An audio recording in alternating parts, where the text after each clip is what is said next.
Legend. I got some North Carolina boys to take care of y'all today. That's a small show. But anyway, so proud. Band sounds great, really great. Brad, you want to go first? Sure. You want to do 2 by 2? We can't hear you. Okay. Let's do that. That's Dave. I'm Brad. In case you guys were getting ready when we were introduced, we actually grew up in the same area and played with the same people. And it's really a beautiful reunion. It's been about 20 years. So I think we discovered from our collective memory the first tune was Groove Merchant, right? Mm-hmm. I just have some questions. I'll make some comments, maybe ask some questions. And I'm a saxophonist, Dave's a drummer, but I also play with section instruments as well. So strong full horns, really beautiful. I mean, like really playing that very difficult tune well and with ease. I wish the rhythm section on that particular song would have come up to meet them in terms of amount of sound and support. You know, I felt like that was the one tune where you were the most maybe tentative about what was happening. And you couldn't hear the piano on that first tune. Was it let way down, or you kind of just chilling on that one? It's a little bit down. Okay, yeah, that we were kind of listening in for the piano on that. The guitar, you're up front, you're standing up, and I felt like you were the most prevalent sound for that particular song. So maybe, be inside the. I always think, they call it a rhythm section, and you have horn players, that kind of thing. So you guys should all be agreeing on the beat. So I think getting an agreement of what that you're one unit kind of against or in support of these horns. So maybe come down and sit inside the section, so you're all more or less equal, and the horns sit on top of you. I'll get out of Dave's way now. Trombone solo, very nice.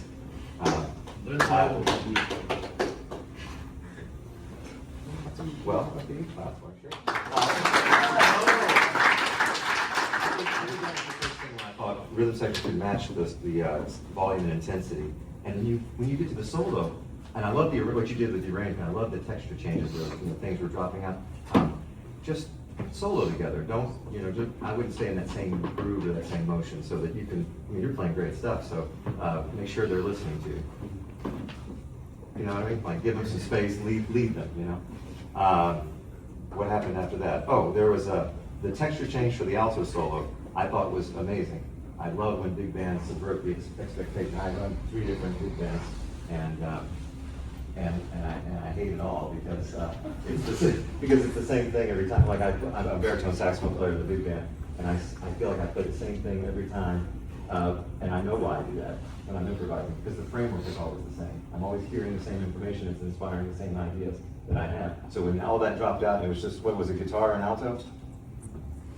Right. Just make sure we all establish the time, immediately. We all know that that's happening, and you come in. And so, personal alto sound. Oh, you played that solo, right? Oh, yeah.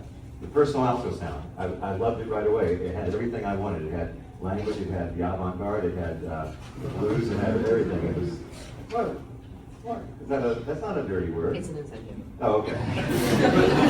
But no, I loved it. I don't want to hear the solo from the record, right? I don't want to hear Jerry Dodger or whatever. I want to hear, you guys stand up and play a solo that you've heard on the record. You're plagiarizing. It's okay to study it, but when you stand up to improvise, you should be playing your own ideas in your own solos. I know. I do not represent jazz. I represent my own ideas, so take it or leave it. But I think that in this music, when you have a chance to stand up, even if you're playing Isfahan, I don't want to hear you try to sound like Johnny Hodges. I've got that record at home. I want to hear what you want to do with it. And that's a bigger problem we can talk about afterwards. But anyway, I thought that was great. I'm going to say one more thing about the guitar and then get out of the way. When I said about the being too loud, I think also rhythmic. I'm going to say these 2 words, and if you've heard it your whole life, you'll hear Joe up. And I hate saying it because I don't necessarily believe it. Freddie Green, right? You know who Freddie Green is? So when you're doing some upstrokes on the guitar, and what I would suggest is all downstrokes to really keep that rhythm. Can you just play a little bit of that for me? I'm sorry. If you were going to talk about this, Dave, I'm sorry. Now, I'm going to try not to overlap, so if you Okay, get something okay. first, that's cool. All right. All the information is okay. Just play. Yeah. No. See, so you're doing like a stick step kind of thing. I'm going to just support it, just downstrokes in your. And then you're squeezing the other hand, right? So you get this agreement. You're like almost like the hi-hat. 1. So the 2 and 4 is a little heavier. But if you do that, jump, do it. 1, 2, ready, and. But let me hear the daylight in between the quarter. Okay, please. Hey man, turn your volume all the way down and try to do what he's telling you to, and pretend that electric guitars weren't invented yet, because they weren't. And now try to get as much sound out of that hollow body as you possibly can. There you go. Woo! That's the sound. That's beautiful. But be careful with that. When you do that, when you add that extra thing, now we turn into Brian Setzer Orchestra. We don't want that. we want. I mean, that's cool if you get that gig one day and play at Madison Square Garden. But right now, being part of that early. I mean, you got to think Charlie Christian was a lot later than Freddie Green. So all those guitar players back in the day, they just had to create that sound. So think about trying to compete with the drums and how loud you have to play. But that's the spirit of what it is. You know what I mean? And I'll just say this about the horns, these mics are on, aren't they? Right? Yeah. And this is again a personal choice, but why? You're a big band. There's like 30 of you, right? I'll talk about that later on another tune, but this is acoustic music. And I'm not, I mean, I'm anachronistic, but I'm also a modernist.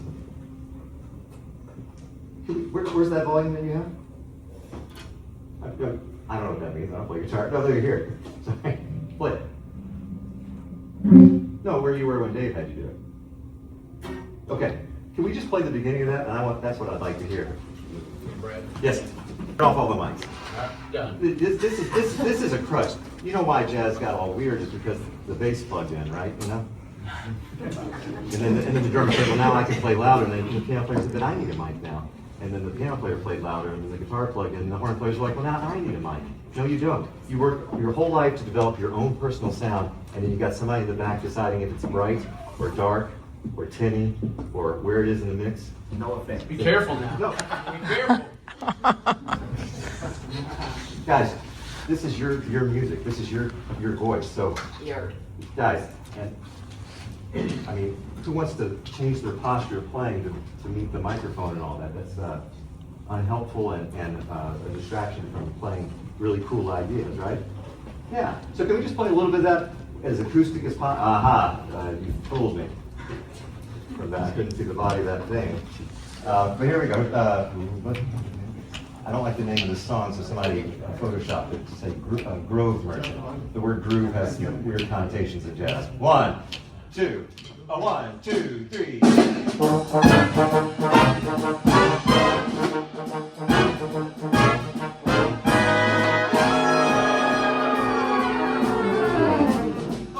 stop. So yeah, rhythm section. I mean, come up in size of sound, not volume of sound. And I'll let Dave talk about the shuffle thing, but what was that fall? Hey, all be like comical about it, like a cartoon. Can we just do the fall? 1, 2, just do the phrase. What's the first one? Just put it on the end of 4 and just, did everybody do the fall or is it just Texas? See, I couldn't even tell. 1, 2, just end of 4. 1, 2, 3.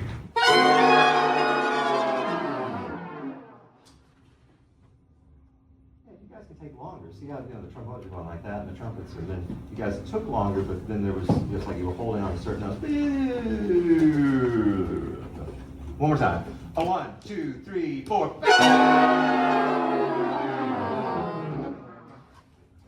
don't hit that button. Yeah. Cool. Okay. That's really all I had to say about that. It's just kind of matching the vibe. I love the rearrangement of it. I love the duo thing. Oh, but when you guys come in, announce yourself that there's something new happening. Right? And then that should change the way you play. You shouldn't play the same way with just guitar that you would with everybody else, right? So you can do the introspective kind of coming out from the left side that I love so much, and then when you guys come in, then it might be a little more bebop oriented. Who's your favorite saxophone player? I guess Charlie Parker. Charles McPherson. Charles McPherson. Right now, Ronnie Q. Just remember too, y'all, that as a high school ensemble, y'all sound fantastic. But we're looking at you guys, listening to you guys from the standpoint of, doesn't matter how old you are, we're comparing you guys to like Thad Jones and Mel Lewis. And that's an important thing to remember, because once you get on the bandstand, nobody cares how old you are, if you're a freshman, master's degree student, whatever, all of that goes by the wayside. You just have to play. So just keep that in mind, that none of this stuff is meant to hurt your feelings or anything like that. We're just we're being picky right now because we have a limited amount of time and we're trying to get things. And a lot of this stuff you probably heard your band director say before, but he's happy because we're saying the same stuff so you don't just think he's crazy. Now, bass, is that the instrument that you always play on? Usually, yeah. Okay. So that's a tough one because that's trying to be an acoustic instrument, but it's not really an acoustic instrument. So that's one thing to consider from a sound perspective. If you can, I would highly recommend dealing with an actual upright acoustic case whenever possible. One thing,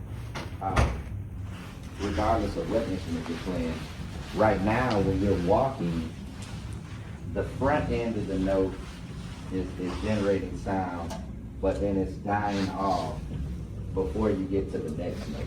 So connecting each note so that there's not space in between. Does that make sense? Yeah. That's something that will really help your consistency as well from a beat to beat standpoint, as well as overall just the sound that you're producing. So it's got that floor.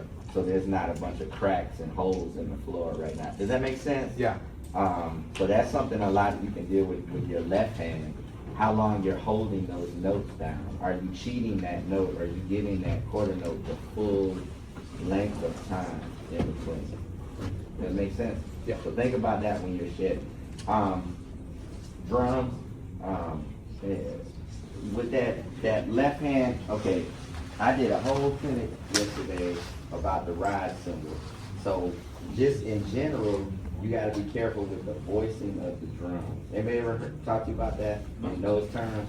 Okay, so, you know, he's got voicings, right? Even in the band, there's voicings of, okay, the third trumpet is gonna play an F, you know, second alto is gonna play a C. There's all that voicing. There's voicing in the drum set too, with regard to the hierarchy of what's gonna be most important to the function of the ensemble. And the ride cymbal, even on a shuffle, has to be the one generating the time. And the snare drum and the bass drum are just supporting that. So you need to make sure when you're playing that rhythm, if you can play that for me a little bit, and can you play the snare drum underneath the ride cymbal? Try that. Just wherever you want. Bring the ride cymbal up about 50% and bring the snare down. These numbers are somewhat abstract right now, but you get the gist of what I'm saying. Bring the snare drum down enough so that there's a healthy gap between where the volume of the ride cymbal is at and where the volume of the snare is at.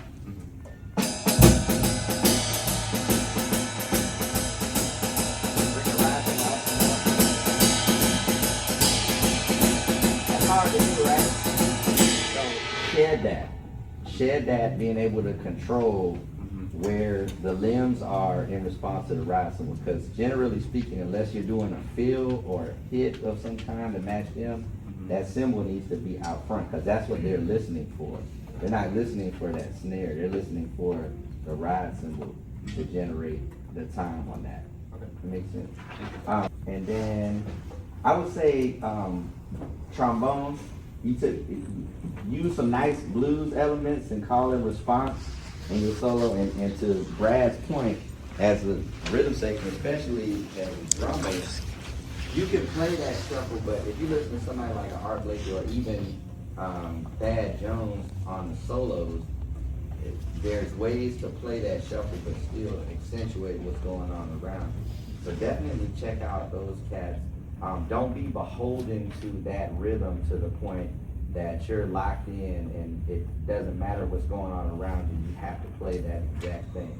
You know what I'm saying? Yeah. It can feel like that because that shuffle rhythm, you know, you're playing the snare almost on every beat, so it's easy to kind of have blinders on, but still understand that it's jazz and you have to be able to jump out of that from time to time.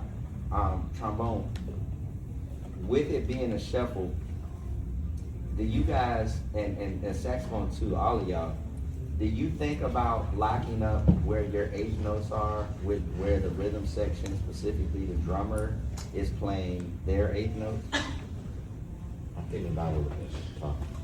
Okay, the ride cymbal really needs to be where everybody, and that's a heavy responsibility for you. And this is across all tunes that are swinging. Y'all have to match up where your interpretation of the eighth note is. Because if he's playing, you know, a very tight tang, ta-tang, ta-tang, ta-tang, and y'all are playing da da da da da da da, that sounds jive. And you don't want to sound jive. Okay, so what do you think about that? You can be honest and say no. Okay, yeah, it sounded like that because where you were placing the eighth note was totally different than where he was, and it creates a bad. It's like, you know, this kind of grind, but rhythmically, that's what it creates. So that's something to think about too. Let's just move on to the next tune. I just wanted to say to that point, Yeah. that was what I was saying about the quarter note in the rhythm section. This is all the quarter notes, so you four have to decide on what that quarter note is, or the eighth note is together, so that they can, you know, you listen to Louis Armstrong's quarter note, it's very different from Lester Young's, very different from Bird's, but, you know, they can still play with the same people, you know, again, being conscientious of it. The one thing I want to say really quickly, the sax solo was, you guys are boss, you're playing all the right notes, the articulation, the sing, but from back there, I heard a lot of soprano and a lot of the low end. I didn't hear the middle voice or the supporting voice of the soprano. Now that could have been these, maybe somebody wasn't on a microphone, right? Or maybe someone wasn't playing loud enough, but I don't know. So turning off these mics, I could have got maybe a clearer picture of what it was, and when it just sounded really bright soprano, and I heard the bottom end. So make sure that the saxophone pyramid is intact during that, and really support your lead player. You want to try it real quick? I don't want to take too much time, because you're just part of it. But the microphone's off. Again. No, give me the really hard stuff. E. D. D, let's do D. D, 2, a D, saxophone rhythm section, 1, 2,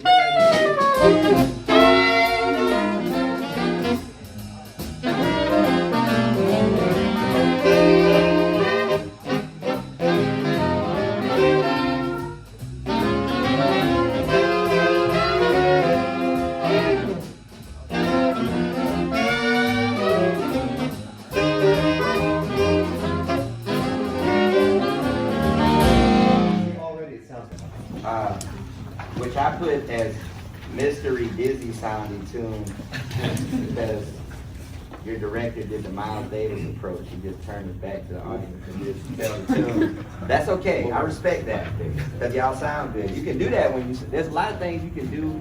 Sound good. You don't even have to care about the audience when you sound good. That's okay. So it's called Bausa, right? Kubausa. By Michael Philip Mossman. Okay. That's all right. So we'll go. I'll go first, and then you go second. Okay. So what type of groove is this based on? Somebody not in the rhythm section, tell me. Yes. Alvin? Okay. Elvin played kinds of stuff like this, but if we're talking about a more generic word, And Mambo. there you go, bingo, mambo. Okay, so playing any type, specifically if you're playing Caribbean Latin music, which is different than playing like corrido music or things like I'm half Mexican, so our Latino music is different. It's not as drum heavy. But if we're playing Caribbean Latin music, which is much more of the African element derived in that, it's very much drum heavy. So as a band, you have to be thinking, we want our whole band to sound like a conga when we play, especially when we solo. It's adjacent to like a bebop articulation, but it's not the same. Does that make sense? So anything you're doing, you have to think about it from that, like salsa bands or their predecessor mambo bands. It's a very pointed, it's like a switchblade attack. That's how the mentality has to be. And when you solo, everything is like that because this is dance music. Jazz is too, but specifically mambo music, you know, is dance, and those steps are tied to what y'all are playing, and it's very. Did any of y'all dance like salsa music before? You have? Okay, so you know it's complicated. You know those steps, it has to be in sync, and again, the rhythms of the music they're playing, and a lot of Caribbean music has to be lockstep with that. So that's something to think about. I'm gonna be very picky with the drums because I play drums. But again, with the voicing, that cymbal is taking the place of the cowbell, right? The campana bell. So that has to still be up front. And the drums are not necessarily, they at least need the drums were way louder than the bell. So that needs to come out. And as a rhythm section, have y'all shed any, like just trying to hook up like montunos and tumbao and all that stuff? No. Okay, so that's something just in general, especially drums and bass. Y'all gotta be best friends, even if you hate each other. Personally, it doesn't matter. Y'all got to be hanging together, listening to records together, and y'all need to do some sectionals with just y'all two working on all of this stuff, but then getting together. Now, is the guitar a traditional mambo instrument? No, but you don't have to have a tres on you, do you? You know what that is? Check out tres, like three. So there's an instrument that's in Cuban music, son music, called a tres. It's basically the same idea as a 12-string guitar, but there's 3 strings that are doubled in octaves. That's what the montuno comes from, even before the piano got involved. So check that out, man. That would be cool for you to peep that out. Like Buena Vista Social Club, that very famous movie, and they have a tres in that. And I could give you some other records too. But a very difficult tune, as Michael Philip Mossman's music is. That's really the main stuff I wanted to deal with. Brad, jump on in, please, sir. Again, you guys are playing really hard repertoire, like authentic repertoire, really well. So, you know, again, these are little nitpicky things. Okay, it's so the first thing I said was nice transitions with the feels and the tempos. I could feel everything preparing to shift, and when it did, I wasn't let down. My foot was still tapping. Everything was happening. So rhythm section, great job. Nice trombone solo and groove. Everything. I mean, you're a star, you know, right? Yeah. So good job. Yeah. Okay, let's back up a little bit. Trumpet solo was great. However, the backgrounds were almost burying the poor guy on the end here. You were playing trumpet solo. Yeah. So guys, watch the backgrounds. You know when you're, what NPC? Yeah, know when you're that, and know when you're a part of the ensemble. So, you know, he's the soloist, so just to support him in that space. Alto solo, another original, you were an alto solo, another original vibe that I really appreciated. You know, but I don't think that's lost in the big band. You can still invite the listener in, right? It's dance music, and it's music about love and passion and things like that, right? So I would just like to hear the volume come down a little bit. What's like the last section? Right after the alto solo? Right after the alto solo? Yeah. There's like 2 vibes there, right? There's like, you guys changed tempo on things? 85. Yeah, what's the, at the cha-cha? Yeah. You want to shift into it? No. Yeah, I want to get to it. Yeah. No, you just want your solo again. Okay, let's do 85 to the end. And can we just bring the volume, what it probably says like triple forte, right? Okay, forte, and then where does it go? Mezzo forte. Let's cut those in half. Let's back to the same intensity. And I don't know if you all heard the original performance, but with no microphones, it'll balance the horns in the rhythm section, and it'll kind of invite the listener in. So 85. I don't know the tempo. Who got it? Okay. 1, 2, ready, and.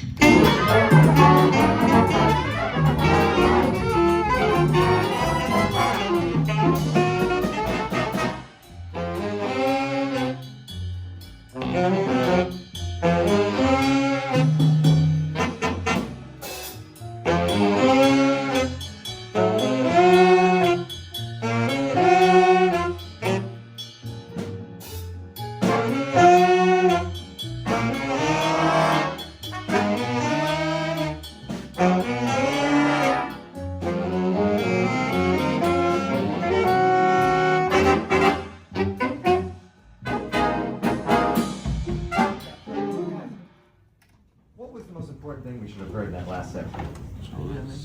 There's no soloist. That's wild. No, what should we even hear? You guys were playing static rhythms and together, or not static rhythms, but you guys were playing an ensemble like tutti kind of thing. But where was the moving stuff happening? Where was the real groove and the melodic development? Probably. It's that really cool piano line, like the habanera thing that came out. You know the Carmen, you know the whatever it is. Play that line. I had to turn up the sound, Brad. No, not that part. Ding, da, ding. It's the last part. It's that descending line. Like the one,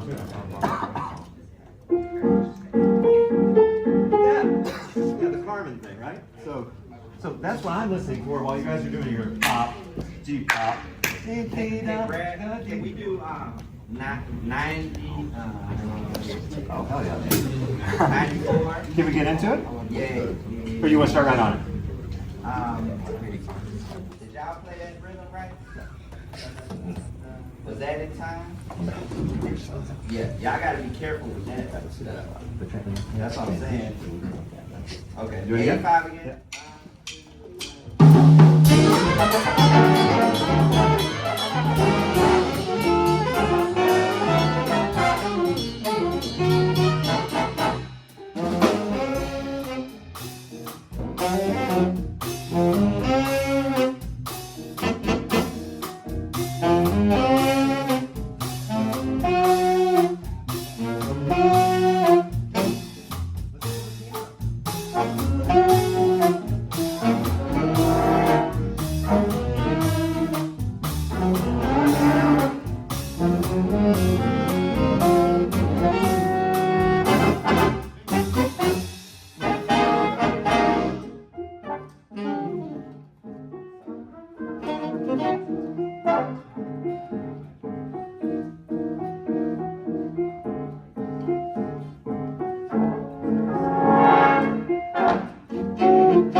You know, the piano hands it off to the saxes when you have that ascending line.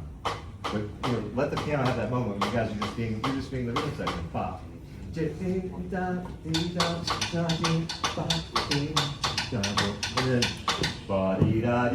then that moment's over. But you know, live for those moments, live for those transitions. Otherwise, you know. Watch what I say. But you know, the thing that disenchanted me with modern jazz playing it was that it all felt the same. Bebop was all one volume. Bad bebop was all one volume, and you know, solo, solo, solo, solo, and again, virtuosity. But I think you know those texture changes that you did in the first tune. I mean, that's what we live for. We live to transform it and to subvert expectation, right?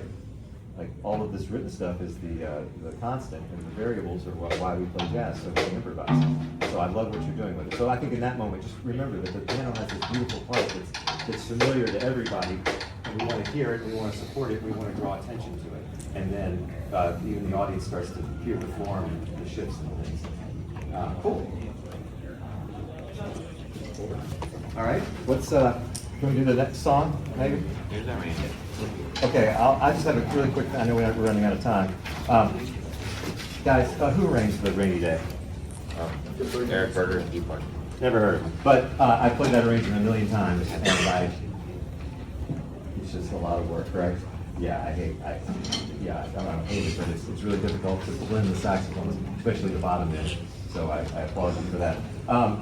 Really own all of those individual entrances. You know, the trombone, there was a hesitation, maybe on the trombone or the trumpet back here, where you break off from the pack. That's a brief solo. Like I was just saying, the piano had the solo for like 1 bar, 2 bars. When you have that moment, play it like it's your solo, and then get back into the fold.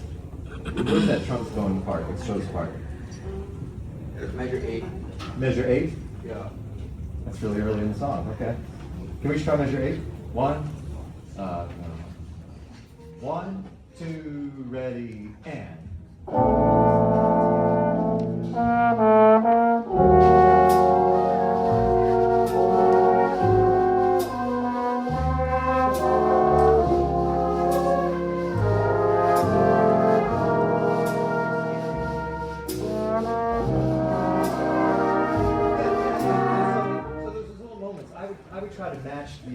inflection or the spirit, articulation.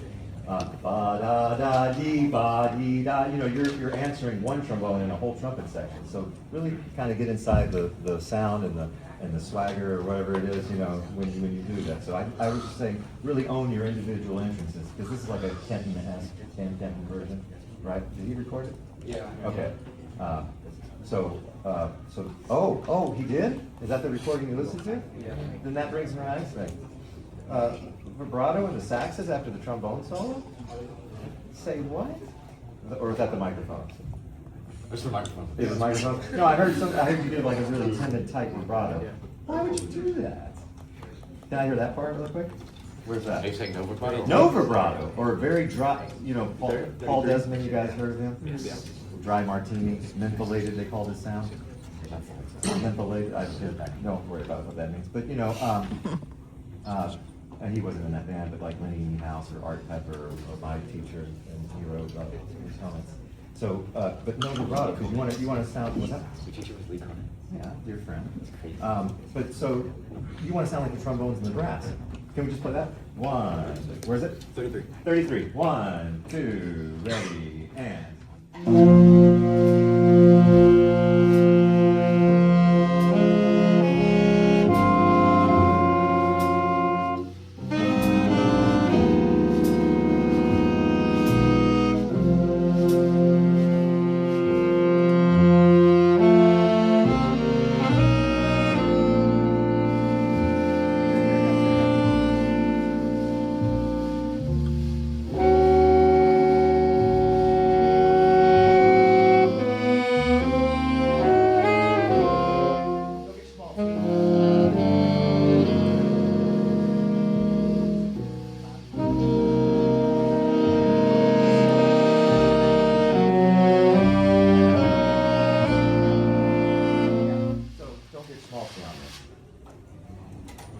This isn't here's that rainy day blues. So don't do too much inflection in this style, you know what I'm saying? And then it's really hard to get a warm sound out of everything, right? And the last thing I'll say on this tune really quick is rhythm section. I would just like to hear more sound as a blanket to like, so that they can ride on top of, match their intensity of the volume. Dave, do you have anything to say about this? We're getting them. Guitar and piano,